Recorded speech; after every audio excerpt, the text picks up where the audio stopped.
our guest speaker here, and he's excited to give his background in addition to provide information for you guys.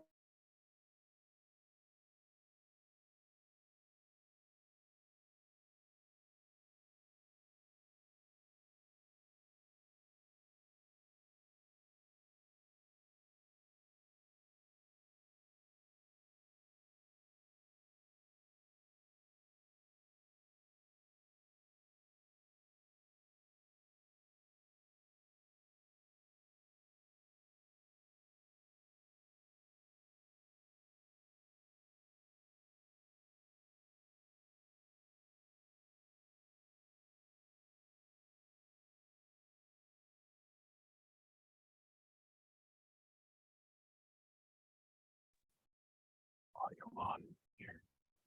And then basically from here. All right, I guess I'll be speaking. All right, greetings everyone. Just to start off with, I love the crowd. Wow. My name is Shohruh Artaman. People generally go by Shah. Go to the next slide. So ethnically speaking, as you can see by the two flags, so I obviously come from Tashkent, Uzbekistan. Tashkent is the capital of Uzbekistan, you guys most likely know. Mainly speaking, I wasn't born there, neither did I fully grow up there. Most likely the parents were from there. That's how I tie myself to that territory. What's important to note in my background is the reason I decided to share my speech with you all is because I went through a journey where initially I was actually born in Canada while my parents were working as field doctors from Uzbekistan in different countries with the WHO. So the WHO is the World Health Organization. They were part of the memberships there. They would be sent to different countries like Turkey, Azerbaijan. Canada was one of the countries back in the late 90s when it really had a huge amount of sort of flus going on, inclusive of the swan flu that later appeared in the US. So my parents mainly were studying at Michigan State University, which is where I actually grew up in East Lansing, Michigan. And they had actually a trip to Canada for solving different sort of university matters and different field tests. That's how I was actually born there. Hence, I happen to be a dual resident, which is an interesting part of my life. I'll explain it further on. And afterward, well, when my parents were treated back to their essentially hometown at the time, East Lansing, Michigan, I really started to, go to preschool, kindergarten, elementary school, just start my journey there. What's important to note is from the start of my childhood, obviously, as in any Uzbek family, would assume I had roughly 3 languages to speak. So English at school, Russian because my parents kind of came from Soviet Union era, and Uzbek because it was the mother tongue. So really for me as a child, understanding 3 languages simultaneously was a bit of a task initially. Now, just fast forward after my sort of, let's call it elementary school years in East Lansing, Michigan, my parents decided to move down to New York City, ultimately for job purposes. We moved down to Brooklyn, New York, obviously, because that's where the Uzbeks stay, and kind of like what you call it, the Uzbek village in the area, right? So that's frankly where we settled down. But shortly after that time, again, due to my parents' work, after I shifted and adapted kind of the new environment, my parents decided to move back to Tashkent, Uzbekistan, to contribute to their motherland in the needs of what they've learned throughout these years of going to different countries to go back with them. So guess what happened to me? At the time, I was supposed to go to middle school. And as with any international parents, what happened is they took me over onto Uzbekistan. Now, imagine myself, who's been in a fully American education system, who speaks more English than even Russian and Uzbek combined, suddenly is placed at a public, not private, again, public school in Uzbekistan that requires you to speak Russian fluently and obviously Uzbek. And you know what the funniest part? In Uzbekistan, I think you guys may or may not know this, starting from grade 6, subjects like chemistry, biology, and physics start. Guess what language they would be taught? Russian. And guess what age I was coming in to learn? Russian. At the age of roughly 11, 12, I had to go to my middle school. Now, for those of you who are regionally from Tashkent, if you've ever heard of school number 17, it was considered quote unquote the elite school at the time, but the main purpose I went there was because it had a niche thing that specialized in English. Mainly, they kind of promised that they would teach the subjects in English, when in reality on day 2 of my school, I came to find they were struggling to teach in Russian alone. So really the English component was not there. So what happened to be is the difference in timing between when I came to Uzbekistan and when I needed to go to school was roughly 4.5 months. So I came in April, I had to go to school in September. Within those 4.5 months, every single day, I had to stand between two tutors, both teaching Russian and Uzbek and math, and kind of divide myself into an era where I'm like, is this ever going to end? Right? So this was, I'm 11, 12 years old. I'm not even in the age of choosing college. I'm not even in the age of, I'm practically not even searching for a part-time job. Right? This is pure stress, merely from an academic perspective. So that's really when the first impetus of mine sort of came in, and where I understood, hey, I'm coming to this environment that, number one, I don't unfortunately understand. Because as you all know, the Uzbek mentality is different from the American mentality in a lot of ways, just like in different other nations are. So number one, I didn't have the mentality there. Number two, the language. I did not know Russian and Uzbek the level the locals did, because they were growing up there fully for their lives. And number three, the subject wise. Imagine studying physics, which is hard alone, in Russian. That's a disaster. So with those three components in mind, I said, you know what, I'm here. My parents wanted to come back, so I'm here with them, obviously. I can't not go to school, so I have to crush it. So somehow I convinced myself, instead of watching SpongeBob or whatever it was at the trend of the time, playing Nintendo DS or whatever, I had to convince myself to study those Dostoevsky books or the Leo Tolstoy books of War and Peace and all that, even at the age of 11, 12, which is insane alone of how they teach kids that, but that's a separate topic. So mainly that first stress level of mine was really at that period. And afterward, when I joined school 17, finished my middle school, got into a high school that was actually British led. You guys might know this. You guys know what academic license was the Westminster International University. Yeah. So I was there for high school. So it's really a British led system under the sort of Uzbek government, which kind of was a private school, but really was a public at the same time. So it was very interesting how my classmates, most of them were people coming from throughout the country, but mostly people from, affluent, I would say, people with families, or more importantly, a coalition of individuals who, let's just say, were considered, those worthy of going to the top school of the nation. So suddenly I went from a phase of going to a rather similar kind of humble middle school to a very elite high school. So what that happened to be as a shift in my mind is, and of course, at the time when I was applying to high school, I knew Russian better than I did at the start. I knew Uzbek better than I did at the start. But again, I had another challenge. The challenge was a lot of the people there kind of didn't understand my rationale and my mentality in a way where if I say, I still have the English/American perks of communicating, be it like joking, be it what even addressing specific issues, be it what like from an academic perspective of say, maybe cheating is not good, maybe in general, kind of the ways we approach collaboration projects is different, time responsibility and time management is different, and those different perks kind of created this new challenge where I had to kind of adapt or cooperate with the individuals that I was newly placed in at the academic life of Westminster International University, and that's where I kind of understood, hey, now I'm in a new environment. I'm more mature than I was, but now it's not a language barrier. It's more of a personality barrier that I have to kind of sort of defeat in some sense. So what I did then, and since I was more mature, is since a lot of the things that I had were more, I would say,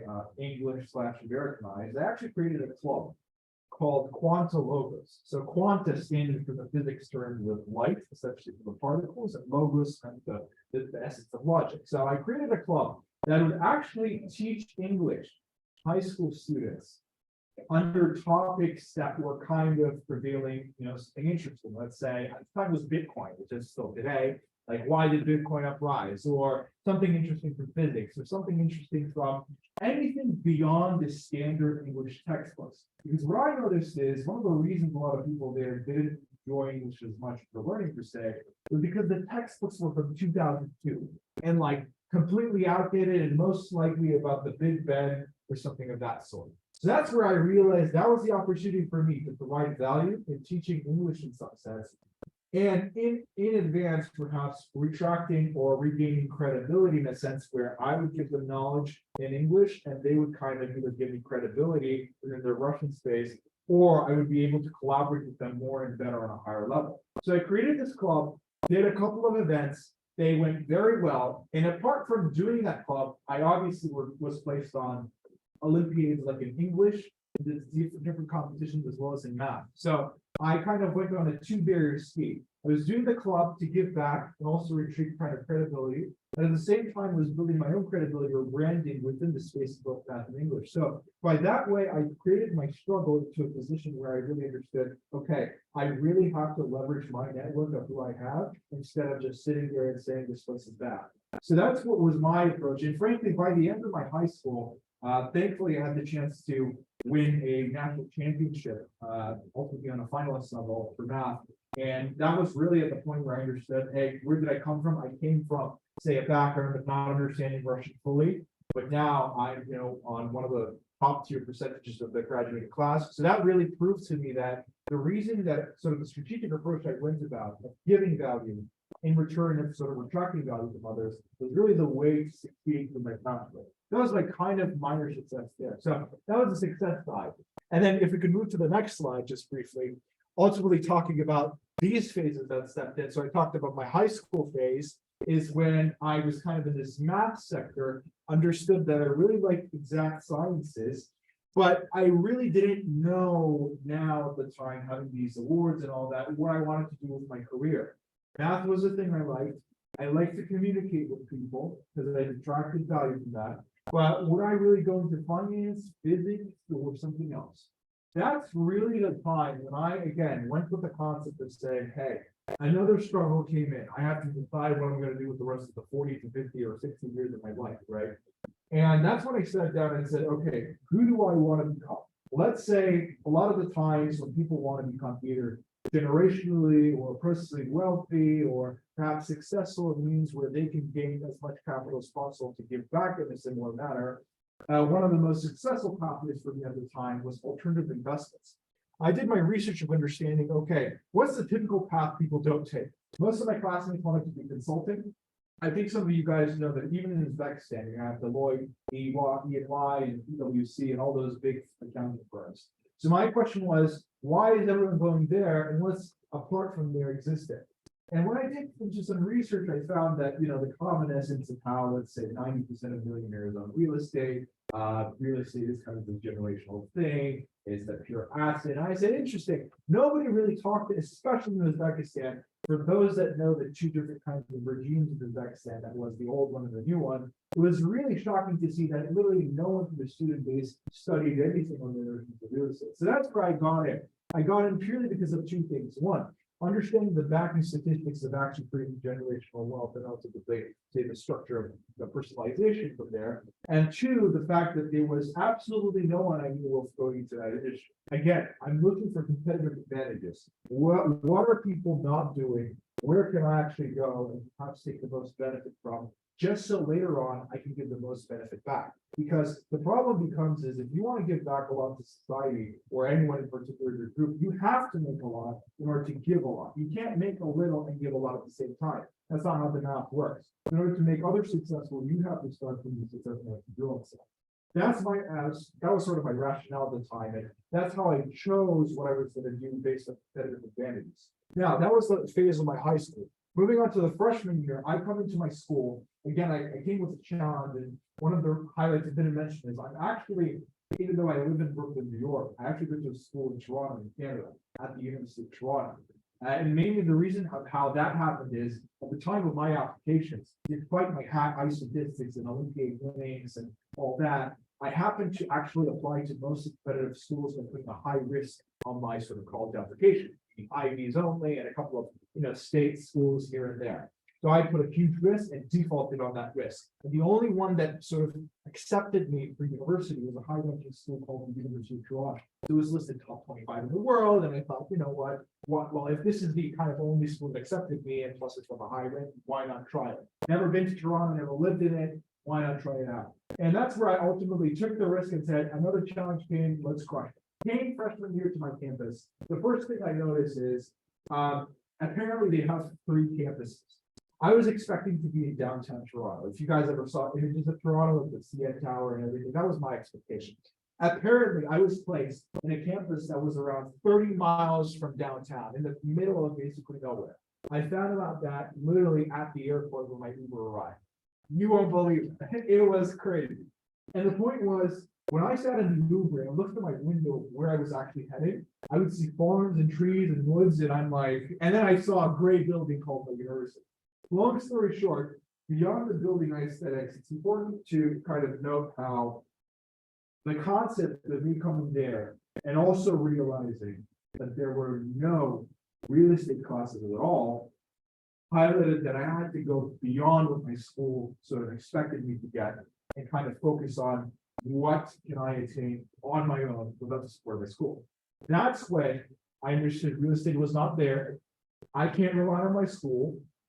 Beyond that, if I wanted to return back to my family in Brooklyn, New York, I have to kind of gain further insight on a matter of, okay, does my school offer internships back in Brooklyn or no? And it happened to be no. So what's really focusing the note on that is, I went on to UzSA and searched up for an organization called Project Destined. So as you guys know, it's this organization focused on more on the diversity approach of getting students to learn about commercial real estate. At Project Destined alone, and this is where I'll head towards kind of my third phase and where I'm going beyond phase after my freshman year. At Project Destined, I initially was rejected twice. So there was an online application, you would fill the form out and ultimately pass to the stage of whether you're accepted or not. I was rejected twice, and on the third time I said, again, what am I doing wrong? Maybe I'm doing it the common way of just applying and waiting. What's the non-common? The non-common way happened to be applying and cold calling literally everyone who had the name Project Destined attached, be it program managers, the founder himself. And after I quote unquote annoyed them, they agreed to attract their program. From then on, basically, I figured out that I was doing something others weren't doing. Mainly, no one from my school was interested in real estate at the time. And most importantly, no one was looking for a virtual internship program somewhere out of New York City. So thankfully, after I got into that, that's really when my sort of history upscaled, where I joined a team that was backed by a $750 billion company called Brookfield Properties. And that team ultimately focused on teaching the concept of real estate from centuries of knowledge that they got. And we won the national championship at the time in the entire US. And from then on, after winning that national championship title, I thought to myself, wait, let me go back to my school for a second. I went to the career counselor and said, hey, listen, I won the national championship south of the border in the US. I have this. And they're like, how did you get that opportunity? Why don't you spread it out to other people? That's when I realized I'm helping the University of Toronto, which is a 200 plus year university, merely on how to attract students to the correct opportunities. What is that?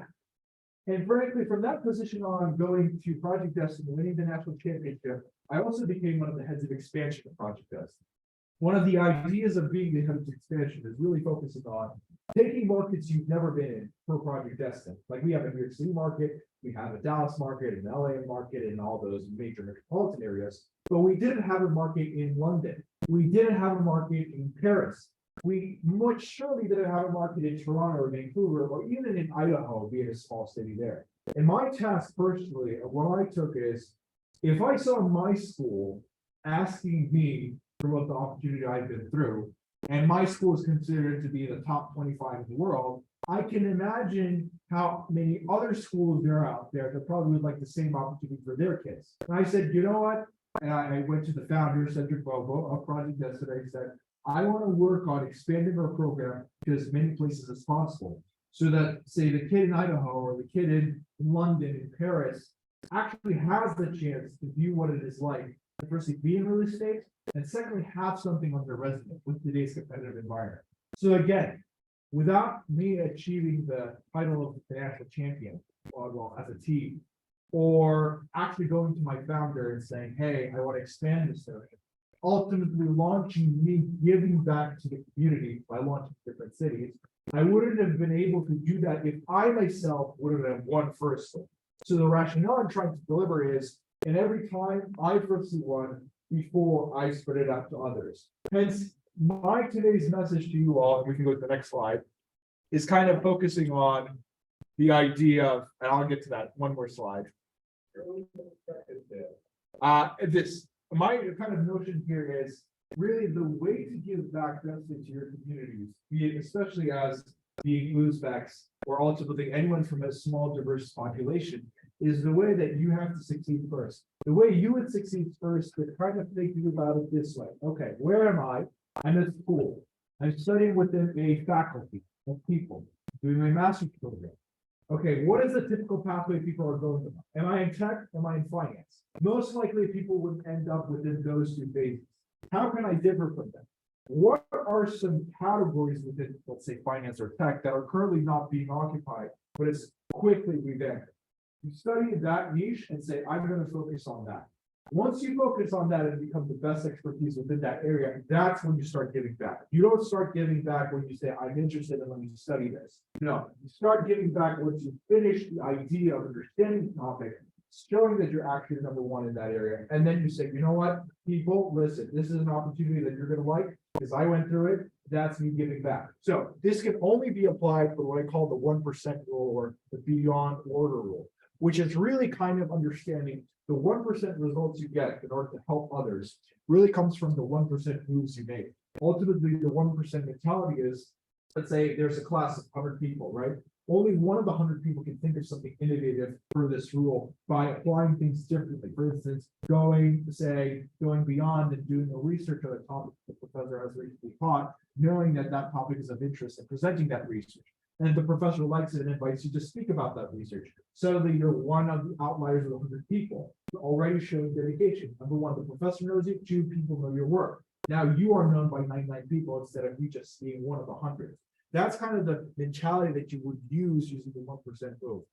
Afterward, what I also consider is there are scales of escalation in that mentality. You know, the common cliche word where they say, to be the 1%, you have to do things within the 1%. That actually applies only on phase 1, when you're really kind of trying to prove yourself. Once you've proven yourself, the next phase only becomes harder, but you kind of have the correct mentality. You kind of reach to the 0.01% in a way where you're kind of trying to really push the margins in order to help those who you say helped initially, but also those who are on a higher level, which require further assistance in a way of you giving back to them. So for instance, especially in today's world of digitalization, a lot of the times these different wealthy individuals kind of create courses. You guys know who Grant Cardone is. Have you ever heard of Manny Hoshpit? Any of those wealthy individuals, they're primarily kind of forming this learning experience merely by the fact that they've been successful first. So the idea of giving back only comes from the notion of you being sort of that 1%. And to do that 1%, you really have to think out of the box and say, I'm not going to follow the herd in a manner that, say, others are sitting around. I'm more going to think to what can I apply in a difference that others are not doing. I know it sounds like, but unfortunately, statistically, this is proven. Most of the people intrinsically have a herd mentality in a way where they would feel uncomfortable going beyond what other people are doing. And what's important to realize is it really comes down to the why of one individual, of how they can pursue things and why are they actually doing it. Is it for their family? Is it to give back? Or is it most importantly so that they understand that they're living a meaningful life? Now, one of the key caveats, the reason I highlighted LinkedIn here is we're not going to go too far talking about how to make millions. We're going to start from college. The LinkedIn access that I personally have, and I'll share with you guys as well, is a range of network around 4.7K connections. And the reason I increase my connections absurdly, which typically every college student would say, oh, you're doing too aggressive. Why do you have so many connections? You don't know all those 4,500 people. Why are you connecting with them? My rationale behind that is the more connections you have, the more things you see. The more things you see, the more others do not see because they have less for connections say. And that's where I come in and saying, okay, if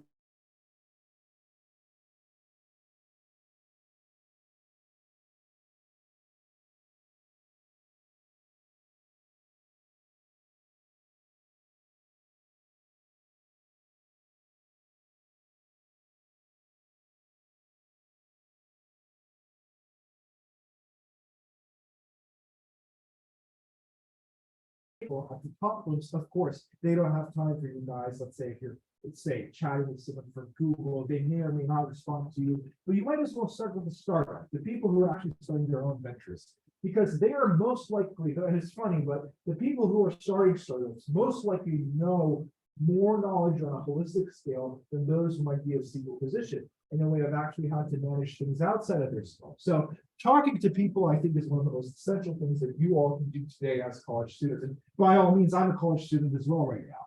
Ultimately, my junior year, I have nothing special to show. I'm just like you guys. The only thing I do is I try to increase my network because that's one of the easiest, say, non-financial, tangible things I can do. Become an outlier, gain outlier information, and in the end, kind of give outlier support. If that makes sense. We can go to the next one. And that's kind of how I bring this book up, which I read a couple of weeks ago and really found very, very knowledgeable. It's a hard book to conceive, but it's called Understanding Beyond Order. It's written by Jordan B. Peterson, which happens to be a professor at my university. But if any of you have heard of Jordan B. Peterson, you probably have. He's a psychologist who himself went through a clinical sort of depression stage and afterward cured from it. And he explains the process where he understands how the human, say, societies and different politics especially follow this herd mentality, whereas those who are actually successful pass through a phase of understanding what they've done and what they have to do to achieve the results that people they aspire to. So this is a great book I would recommend you guys to follow. Really and it also gives great examples of college students. Like one of the LinkedIn examples was highlighted there as well. Ultimately, from an even income perspective as college students, right? You guys can think of, okay, I know that every college kid is half broke, half rich, as they say, but in reality, it's mostly concentrated on, okay, how do I trade my time? How do I use, say, financial, say, instruments like money as a tool instead of an asset for me to fix something? How do I value my time in a way where I can ultimately in the future long run get the best returns on, right? So it's not necessarily all concentrating on financial aspects of money, but rather using money as a tool to boost your time and save most of your energy. So for instance, those LinkedIn premiums that cost $300 to $400, you might think that's expensive, but if you actually count how many connections you can make, that's far outpaces the value. And different investments like these kind of are prone more towards the aspect of you learning more and absorbing as much knowledge to fast-pace yourself to that succession level, and then get back to getting back to shortcuts. So that's with regards to that one. Here we can go further. I think that was the last concept I wanted to give. Might be wrong, but is that it? Yeah. Okay, if you're going to go back 2 slides, that'd be great. Okay, so this one, now this is a funny note I wanted to give. This was me giving back from an Uzbek standpoint. So I just wanted to highlight, you can pause that video as well. So one of the things that I wanted to highlight here is the first one. So I, again, just reiterating my background so you guys understand my story. And the reason I'm telling you guys to follow the 1% was coming from a school like the University of Toronto, where, while the school is great, by all means, don't get me wrong, but it's less prone to the more, say, specialized finance aspects like real estate or FinTech. And I had to go and become an outlier and search for my own food wise. I actually happened to be one of the very few percentage of the people who found a sort of Fortune 500, Fortune 100 internship. So this is a headshot of me at the Chrysler building at my internship. Literally finance night, my highlighter there. But my highlight here is that I understand how many kids in high school don't have the opportunity to be in buildings like these, don't have the opportunity to be in perhaps internships like these, merely by the fact that they kind of follow the herd, if you will. So, as I like to highlight is, if I didn't do things differently than what my other peers did, I'd probably not even take these pictures. I'd probably not even be standing here today. And this comes in an interesting way because I started from the notion of education, creating that club in high school, teaching people kind of English, going through the phase of ultimately kind of applying to different places. And even if I didn't get to my top tier schools, I still found my way out. Project Destined, I took the responsibility that no one was willing to take on the head of expansion. By doing these outlier things, I got the outlier result, which brought me to today of sharing my outlier results with you all. The Uzbek pride thing is one of the things I like to highlight. And the reason I kind of joined this session today is because I feel like, especially, and this applies not only to Uzbeks, but communities of minority. A lot of the times, especially here, when immigrants come in, it's more of like a shock or maybe a sense of fear of what to do right and what to do wrong. And it usually comes to the phase where I'm more than open to dedicate my time and perhaps shortcuts to those that are just incoming, to say, in contrast to those that have been here for, say, several generations, because it's hard for those that step in for the first place. rather than those who might have been here for a longer time. The main point is not even that. The main point is the dedication and increasing the community, because as the famous saying goes by, you only grow if those who were surrounded by you actually grow too. So by you giving back, not only do you now know your friends or peers who you're connected with are also of high level status, but you also understand that because they're of a higher level status because of you sharing the knowledge, they will have more information for you than they had initially. And so you ultimately multiply your access to knowledge and information by having them all grow. It's a simple concept of math. If you have 5 people grow, 5 people give more information, that's far outpaces than if you were to grow on yourself by being one person with more access to information. That's just the math, an equity multiple, if you will, from a finance terminology. But so that's why I brought up the Uzbek card. This was an event I did at my internship at the Chrysler building, Plov and Osh and all that. But the point was I gave aspects to ultimately what the Uzbek culture pertains. So that's kind of giving back again. And the photo right there is a photo with all my managers. And mainly they were surprised by the Uzbek culture and the history that it pertains. And I always bring this up because I say, it's not every day that you get to know the cultural aspect of Uzbekistan from my words. And mainly this only happens because, again, the outlier movement, because I kind of made my way there. And I'm more than happy to share how I did that with you as I did today. You can go kind of back to the last slide. The book, I think. Yeah, so again, just that was kind of the gist of what I wanted to say, kind of a motivational touch for you all. I'm more than happy to share my contacts on LinkedIn via the Uzbek Student Association's links. If any questions pertain, more than happy to get on one-on-one calls. It's just that my main task today was to give you guys a note on really to receive those 1% results. You really have to do the 1% moves in terms of what others wouldn't do. And once you do that, not only do you feel fulfilled, but you can give back to someone who's searching for the same pathway you've been searching since day one initially. That's kind of like that's it, folks. Any questions, guys? Any questions? Feel free. I know it's very, very motivating. And by all means, if you guys don't have questions now, I'll share my contacts and you guys can DM me and privately ask me as well. So keep that in mind. I have a question. Yes. So what has been like the hardest part about adapting, and what have you used to help you through the process? Definitely. So with challenges, right? I've been speaking about challenges at the outlier movement. It's always great to have support. What support? There are 2 ways you can go about it. You can go about tangible and intangible. Intangible really is the support of your close friends. And I highlight the word close because the Uzbek saying is you don't really have a lot of friends. It's only those who are close to you or in a true friend. But the point here is when you have close friends, 1, 2, or 3, even though they're not in your field, and if they truly are your close friends, they help you mitigate different downfalls. And I think that's one of the most important things to have. Keep in mind, one's net worth, as they like to say, is one's net worth. So when that kind of pertains to itself, without those close friends support, you probably wouldn't be in the position. Now, in my case, I had times when I didn't have the support at all.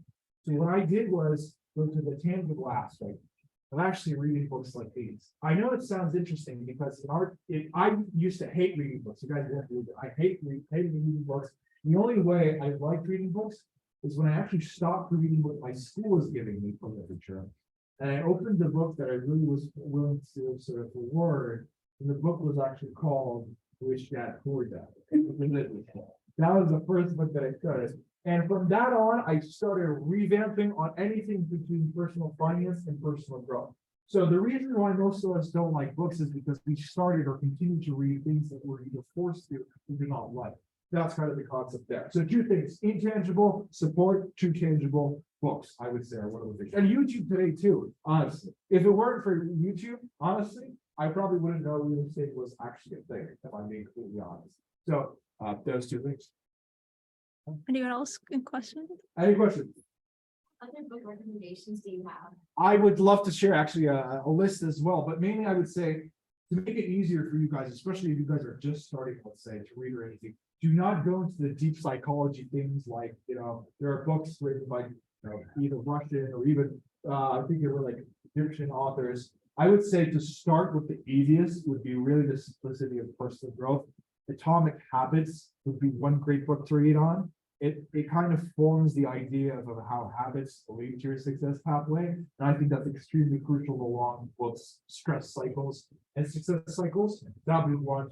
And apart from that, I would also say another great book is, and this is more on the personal finance side, but The Richest Man in Babylon, which actually is a novel taken from thousands of years ago, really helps determine the basis of not only finance, like the word rich, but also the relationship basis of humans. And it also highlights giving back as well, which is kind of what I messaged today.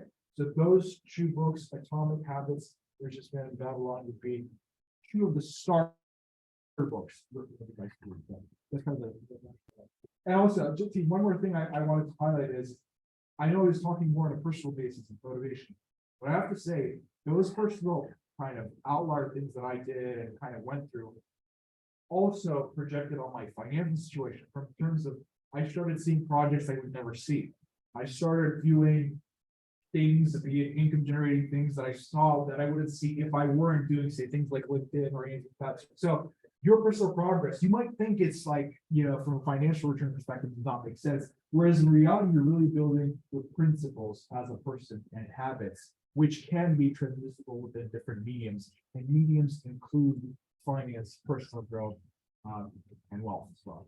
Yeah. We had some question inquiries come in. Yes, please. So some of the questions were, what are the pros and cons of real estate?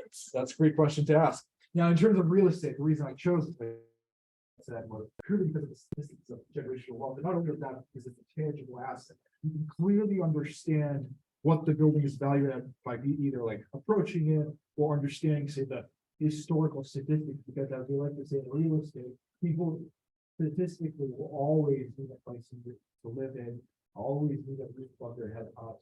So the pros would be the tangible aspect of it, the easeability of sort of valuing it purely from the standpoint of where, if you're doing analysis, worst comes to worst, you can go to the property and understand if this makes sense or not. I guess that one con of real estate is it's a very old industry, which means a lot of the things, but this at the same time can be an opportunity. A lot of the things are done in a way where traditional finance, be it, trading, sales and trading, or different asset management roles in the equity space are not done, because purely the real estate goes on, I would say, at least at the start, less on an innovation note, more on the apply what's historically been applied to. So from a creativity standpoint, at start, when you're just starting out, you can't really apply a lot. I would say that would be one of the cons. I think that's about That's it. it? Yeah. Great. One way, just go ahead. How would you say would be the best way to jump back from failures? That's a great question. So I'll just be short on this. I know your guys' time is short, but in terms of failures, I would say, personally, stepping back and taking maybe 5 minutes to whine about it always helps. I'm not gonna lie, it does, because we're humans. If we don't whine about things, we're basically, I guess we're not humans if we don't whine about things. But the point is, taking 5 minutes to really release that stress. And after 5 minutes, really stepping back and saying, I know this is done, it's not gonna change. But what can I do so that 3 days, 4 days, 7 days, 8 days, or whatever, a month from now, I'll be happier and not be back in this position. You write the things that you can do and choose the top 3 from them and hyper focus on those top 3. Do not pay attention to the rest of the list to rate. I say the top 3 rule is always perceivable because it goes by the 80-20 perception, right? That's really the Pareto principle. Sort of 20% of the things that you do derives 50% of the results. That's kind of the concept that we go about. And I think that's one of the ways to apply it. So really whining about it for 5 minutes, stepping back, looking at what you could have done differently to make you feel better 7, 8, 9, 10, a month later from now, and then choosing the top 3 of that list that you think you should focus on. I think that's the point. Yeah, that's kind of the strategy, but I think we're out of time already, right? Yes. Well, great. But thank you for your time. Absolutely. Thank you so much. Hopefully that was great. So I'll share the context and if anything, ask a question. All right. Thank you. All right, we're done.